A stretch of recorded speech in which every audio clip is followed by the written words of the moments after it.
É um conflito muito complexo, muito difícil, sabe, expressões simplórias, rasas, estão muito longe de poder resolver o problema. Só para vocês terem uma ideia, não é? No século XIII a.C., século XIII a.C., segundo a maior parte dos estudiosos, o povo, a nação judia, já estava sofrendo o constrangimento de diásporas, de humilhação, de terem sido banidos da sua terra, de terem desfeito seus laços, porque essa é a data do Êxodo. Moisés. Né, liderou uma insurgência contra o Egito e libertou de século de escravidão a nação judia. Eles, então, voltam para a Terra Prometida, que está ali ao derredor, daqui a pouco eu vou mostrar o mapa, ao derredor de Jerusalém, não é? Mas também Belém, onde nasceu Jesus, enfim. Isso é.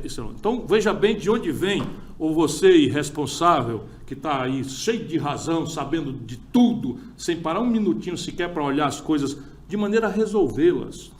Sabe, isso aqui não é Corinthians e Palmeiras, para a gente ficar com torcida imbecil, porque a humanidade, nesse momento, tem uma urgência. Qual é? 2.200.000 pessoas de carne e osso, que podiam ser sua mãe, seu pai, seu filho, seu avô, estão levando bomba, porque meia dúzia, para não dizer exatamente o número, 40.000 militantes do Hamas utilizam a linguagem extrema da violência e do terror para exercitar a sua luta por independência e por território. Então, por favor, não é, se zangue comigo, mas ouça.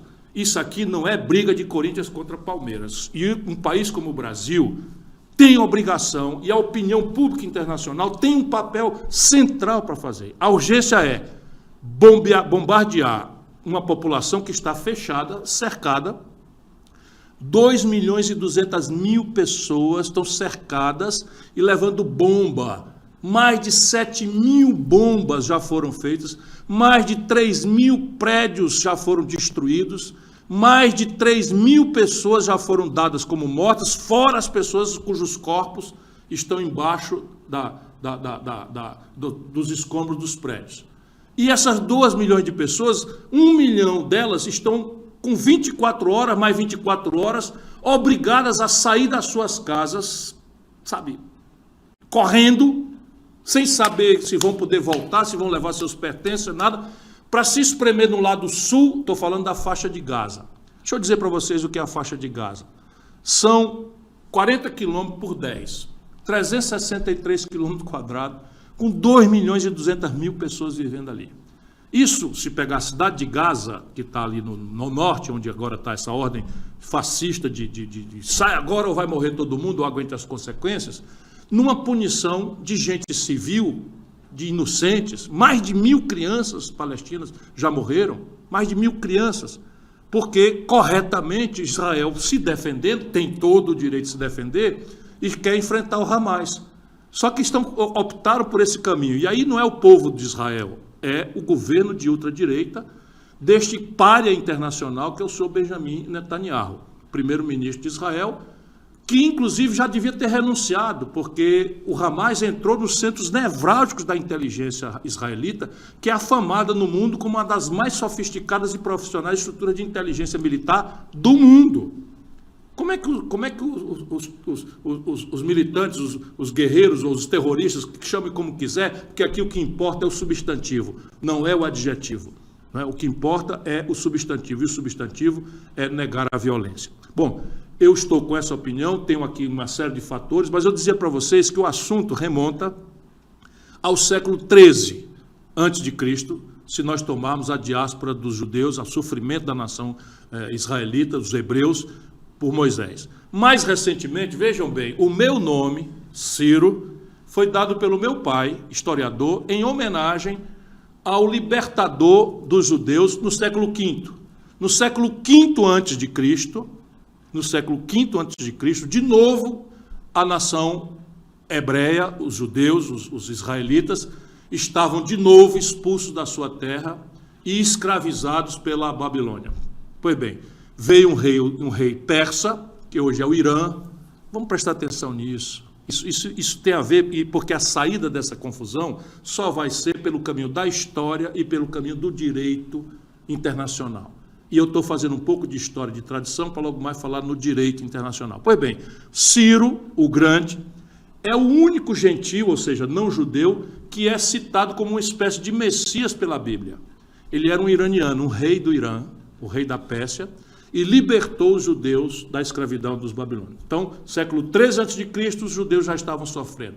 Século V a.C., os judeus já estavam sofrendo, não é? Diásporas e separação. Mas essa confusão atual tem a ver com a última forma de sofrimento e de diáspora dos judeus e dos palestinos, em função do desenho que as Nações Unidas, a ONU, deu para essa questão numa Assembleia Geral, a segunda Assembleia Geral, presidida por um grande brasileiro, Oswaldo Aranha, que fundou o Estado de Israel e, no mesmo ato, na mesma resolução das Nações Unidas, fundou o Estado da Palestina, independente, e definiu os seus respectivos territórios.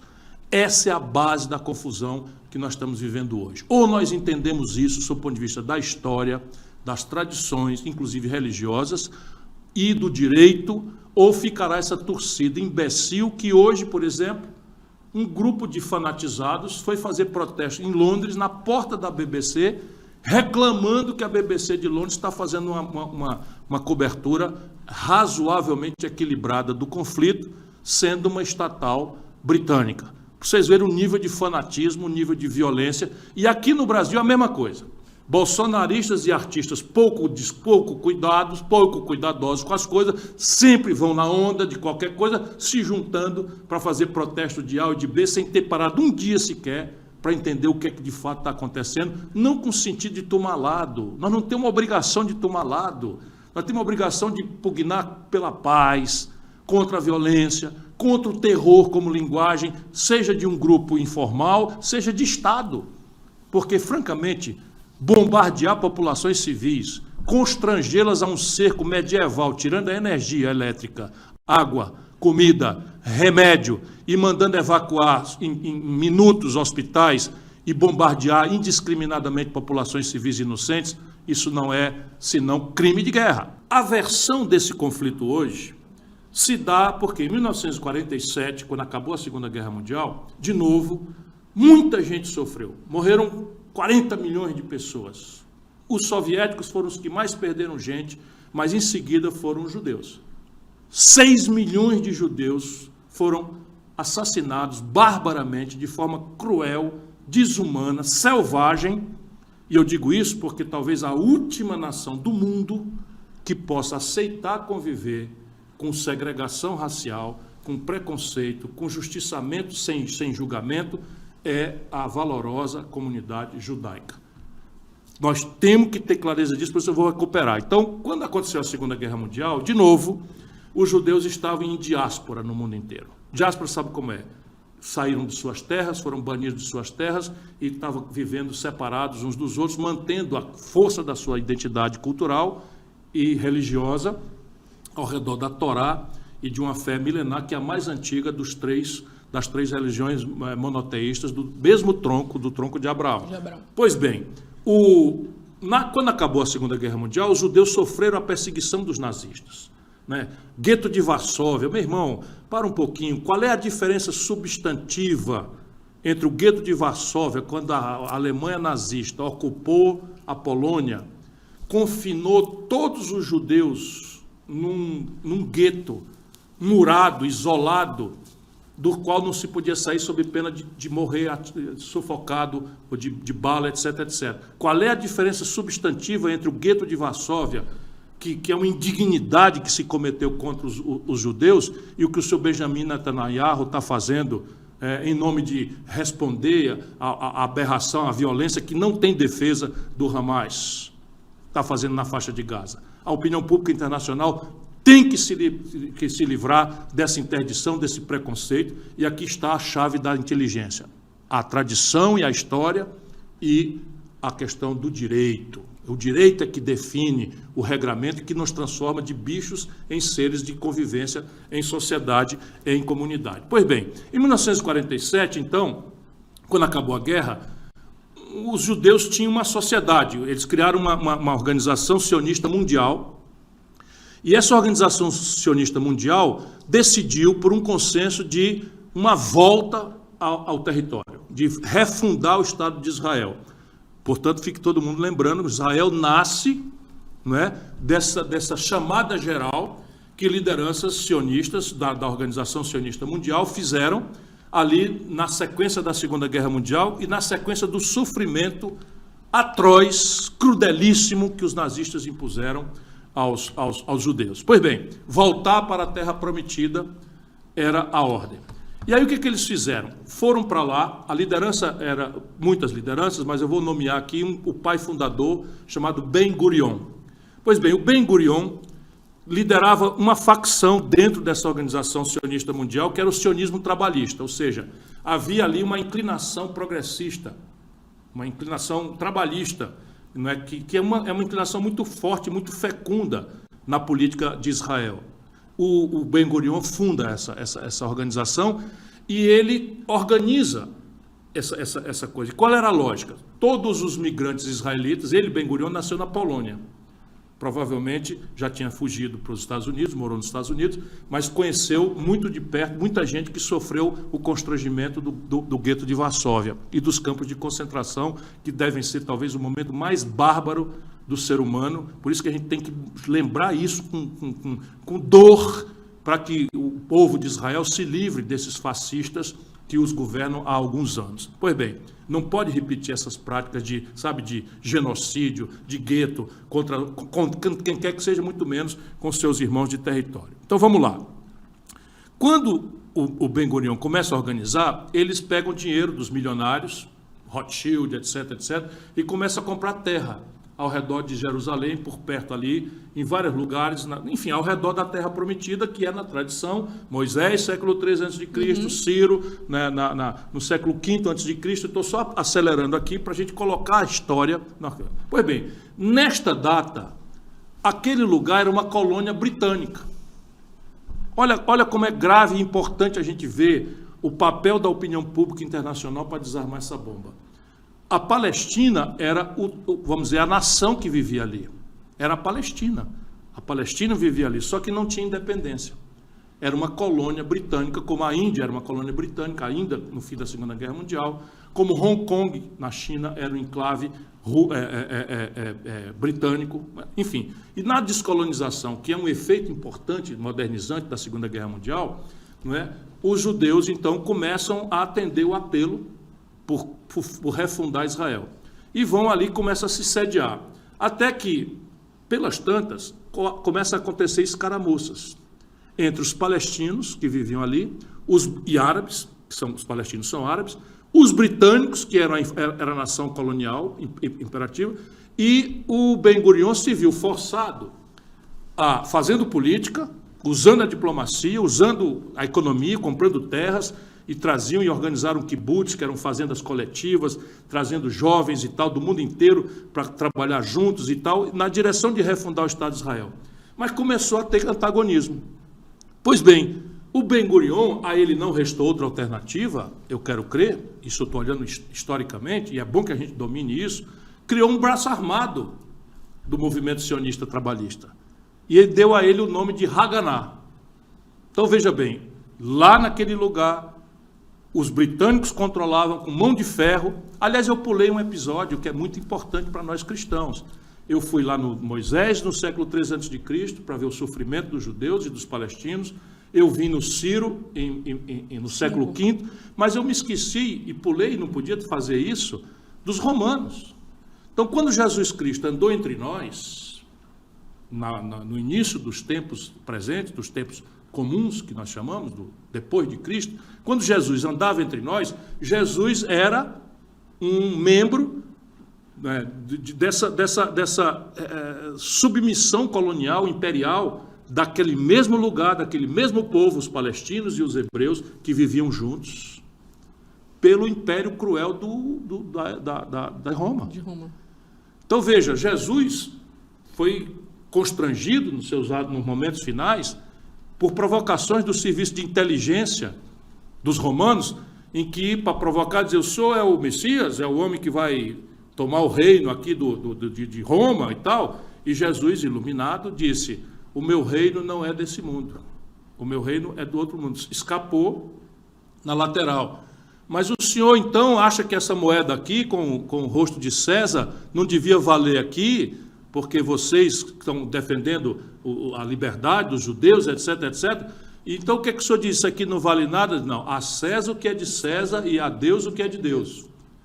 Mas ele disse mais, Jesus, é importante a gente repetir essas tradições ou essa fé, porque tem muito cristão falando besteira, sancionando violência, como se isso aqui fosse uma partida de futebol de várzea, não é? Se dizendo cristão e esquece a história de Jesus, o nosso Criador, o nosso fundador, o Filho de Deus. Pois bem, Jesus disse que era para dar outra face. Por quê? Porque ele queria desarmar o que havia na data ali. Os judeus, oprimidos pelo império cruel e terrorista de Roma. Tem coisa mais terrorista do que você matar uma pessoa numa cruz? O símbolo do cristianismo, a religião mais poderosa do Ocidente, é uma cruz. Pois bem, a cruz era um instrumento de tortura bárbara, cruel e terrorista que os romanos usavam para punir as pessoas que se insurgiam contra o Império Romano. Como, aliás, para trás tem 1000 outras histórias de sofrimento naquela região, de novo sofrimento, de massa dos judeus, dos palestinos, que são irmãos, pura e simplesmente são irmãos, inclusive na tradição, porque os árabes são filhos de Cã, camitas, e os judeus são filhos de Sem, semitas, e ambos são irmãos, Cã e Sem, filhos de Noé, filhos de Noé, que é, enfim, o fundamento dessa coisa. Só para vocês terem uma ideia de onde é que nós estamos mexendo e por onde nós podemos ajudar a desarmar essa tragédia urgente, que é acabar com esse cerco medieval, mas remotamente a humanidade tem ali o paviozinho muito perto de uma conflagração global, inclusive de base nuclear. E é isso que nós devemos, os sérios, os responsáveis, estar com a cabeça posta aí, não nesse jogo de futebol ridículo que algumas pessoas estão fazendo ao redor desse assunto. Pois bem, quando acabou, então, a Segunda Guerra Mundial, o Haganah era um grupo paramilitar. Então, o Ben-Gurion lutava pelo Estado judeu nos aforamentos diplomáticos, no mundo do direito, reclamava a história, as tradições corretamente, mas tinha um braço armado para enfrentar o terror do Império Britânico, que era o Império Cruel, e dos árabes que começaram a resistir. Árabes de todos os tipos, pan-árabes, mas os palestinos também. Não é? Pois bem, em 47, porque o Ben-Gurion teve eficácia, é um herói, conseguiu a vitória no campo político, diplomático e no campo militar, né? Não faltava quem chamasse a Haganah e o Ben-Gurion de terrorista. Atenção, judeus, não faltava quem chamasse Ben-Gurion, seu pai fundador, e a Haganah, que é base da formação das instituições de defesa de Israel, é aí que nasce a Força de Defesa de Israel, é na Haganah, de organização terrorista. Como os zelotes, lá atrás, se dizia que Jesus era zelote. Os zelotes faziam uma luta política, mas os zelotes também lutavam de forma militar ou paramilitar contra o Império Romano. Por isso que a gente precisa ter que ir relativizando as coisas, não para banalizar a violência ou tolerar qualquer tipo de violência, nem remotamente é o que eu estou dizendo. Eu quero só situar a complexidade do assunto para a gente convocar uma atitude diferente que ajude a desarmar essa bomba, que é a urgência humanitária e o potencial de uma conflagração global que está muito fortemente semeada ali. Pois bem, em 47 houve uma Assembleia da ONU e essa Assembleia declarou fundado o Estado de Israel. Fundou-se o Estado de Israel e definiu-se o território. E se deu independência, tirando a Grã-Bretanha, se deu independência aos palestinos e se definiu o território. Olha aqui, os territórios de Israel, que foi fundada nesse ato, presidido por um brasileiro, Oswaldo Aranha, e os territórios da Palestina foram definidos na Resolução das Nações Unidas. Vamos ter clareza disso. Historicamente, isto é que dá legalidade à existência do Estado de Israel e que dá direito aos palestinos de reclamar o seu território. O que acontece? Como sempre, as Nações Unidas, muito vulneráveis à influência norte-americana e soviética na data, começaram a fechar os olhos para contradições que começaram a surgir a partir de grupos que não aceitaram aquela solução de duas nações com dois territórios definidos. E aí começa a confusão. Em 1948 e 49 já começa a confusão entre Israel, nascente, agora com status de Estado nacional, com 1 milhão de habitantes, não tinha nem sequer 1 milhão de habitantes, e os palestinos que tinham na data algo ao redor de 4, 5 milhões de habitantes. Pois bem, começa a brigar, e eu vou acelerar aqui a análise, e cada briga dessa, Israel tomava um pedaço do território. Ganhou todas, não perdeu nenhuma, ganhou todas, não é? Muito financiado pelos Estados Unidos, muito financiado e tal, povo muito inteligente, fez uma aposta séria logo desde o começo em tecnologia, etc, etc. Ganharam todos os enfrentamentos. Ganharam contra a Jordânia, ganharam contra o Egito, ganharam contra a Síria, e cada etapa dessa, Israel comia um pedaço do território da Palestina. Esse é o fato. Esse é o fato. Aí se organizou entre os palestinos uma organização para a libertação da Palestina, chamada OLP. O mais conhecido militante disso era um cidadão chamado Yasser Arafat, que circulou o mundo. Não antes. Antes era uma organização armada para resistir a Israel. Era uma organização política, que tinha um braço político, diplomático, procurava relações internacionais, por exemplo, estabeleceu relações aqui com o PT, no Brasil, umbilicais, mais do que umbilicais, promíscuas num certo momento. Oxe. Eu conheço as histórias todas. Pois bem, mas tinha um braço armado. Não vou nem perguntar se era financiamento de alguma coisa de campanha, porque já conheço só o olhar. Mas não fale nada, você não falou nada, nem eu. Ok, pula. O PT... Tá bom, pula, vamos voltar para o assunto sério. Mas enfim, aliás, o PT tinha intimidade com Gaddafi, tinha intimidade com Fidel Castro, intimidade mesmo, e tinha também com a OLP. Demorou uns 8 dias para o PT tirar uma resolução hoje, não é? Depois que ficou mais ou menos impossível sustentar esse muro onde eles se homiziaram por esses dias. Pois bem, com a definição dos novos territórios ocupados por Israel, a OLP entra em luta armada. E pelas tantas, derrotada, a OLP abre mão da luta armada. E aceita o caminho da diplomacia e do direito internacional. Não aconteceu nada. E aí nasce o quê? Nasce o Hamas. Porque o Hamas é uma retomada dos radicais que consideravam que com Israel não tem jeito a não ser violência. E aí qual é a proposta do Hamas? Destruir Israel. O que está no discurso do Netanyahu. Destruir o Hamas. Isso é solução final, isso é o que o Hitler propôs, baseado em 1000 preconceitos intoleráveis, promover a bestialidade de uma solução final que era extinguir os judeus pelos morticínio bárbaro, animalesco. Extermínio. Mas é disso que se trata. Nós não podemos aceitar que isso aconteça nunca mais na humanidade, seja contra quem for, seja a pretexto do que for. Isso quer dizer que nós vamos passar pano para a iniciativa do Hamas? Não, muito longe não. Por quê? Porque o direito, de novo, se a tradição e a história reconhece o direito por lutar por seus territórios usurpados, ocupados por Israel, a quem quer que lute pela causa palestina, a organização OLP, a Fatah, que é o braço político dela, e o Hamas, que foi fundado e disputa com a Fatah, o radicalismo, e a Fatah mais moderada. Um é de natureza mais laica, menos radical, do ponto de vista do fundamentalismo religioso, a outra é de extremismo islâmico e tal, e a diferença de um que aceita o Estado de Israel, o outro não aceita. É um problema grave que os palestinos têm que resolver. Mas quando o Hamas parte para exercitar arbitrariamente suas razões e viola a lei internacional, ele é um bandido. Ele tem que ser trazido aos tribunais internacionais ou da própria nação palestina independente, que tem que se sediar ali, o quanto antes, para que eles paguem pelos seus coisas. Não pode matar civil, não pode fazer refém, sabe? Não pode, embora Israel seja um Estado que está fazendo exatamente a mesma coisa.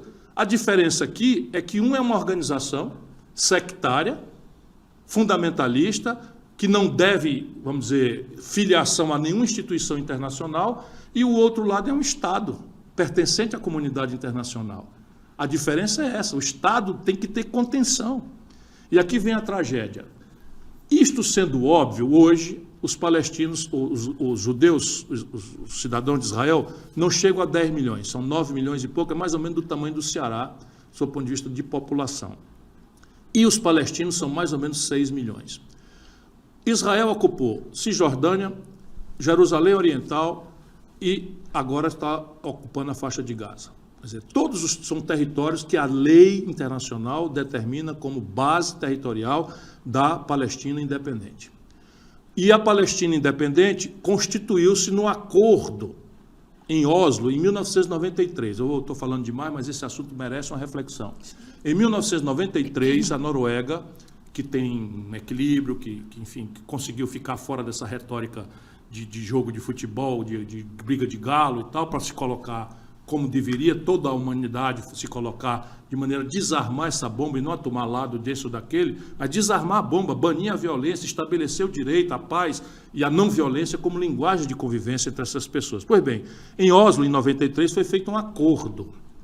Nesse acordo se constituiu uma autoridade palestina, que é quem representa o Estado palestino hoje, que chama Abbas, o presidente provisório, aceitou a democracia. Uma das coisas que diferencia, por exemplo, a autoridade palestina é que o Hamas não aceita a democracia, quer estabelecer de novo um sultanato, uma dessas coisas radicais e tal, mas a base moral, e mais do que a base moral, o apelo que o Hamas tem sobre a comunidade é que está defendendo o direito dos palestinos de terem sua terra, para nela viver, para nela trabalhar, conforme a melhor tradição e conforme a melhor história e conforme o melhor direito. Pois bem, essa autoridade palestina está representando a Palestina hoje. Esse acordo foi apoiado pelos Estados Unidos, esse acordo foi apoiado pela União Europeia, esse acordo foi apoiado pela Liga Árabe, foi apoiado pela Unasul, onde está o Brasil, e ninguém fez nada para que esse acordo fosse cumprido. E os sucessivos governos de Israel, de 93 até cá, quando esse acordo histórico foi feito, não cedeu 1 milímetro de volta aos territórios da nação palestina.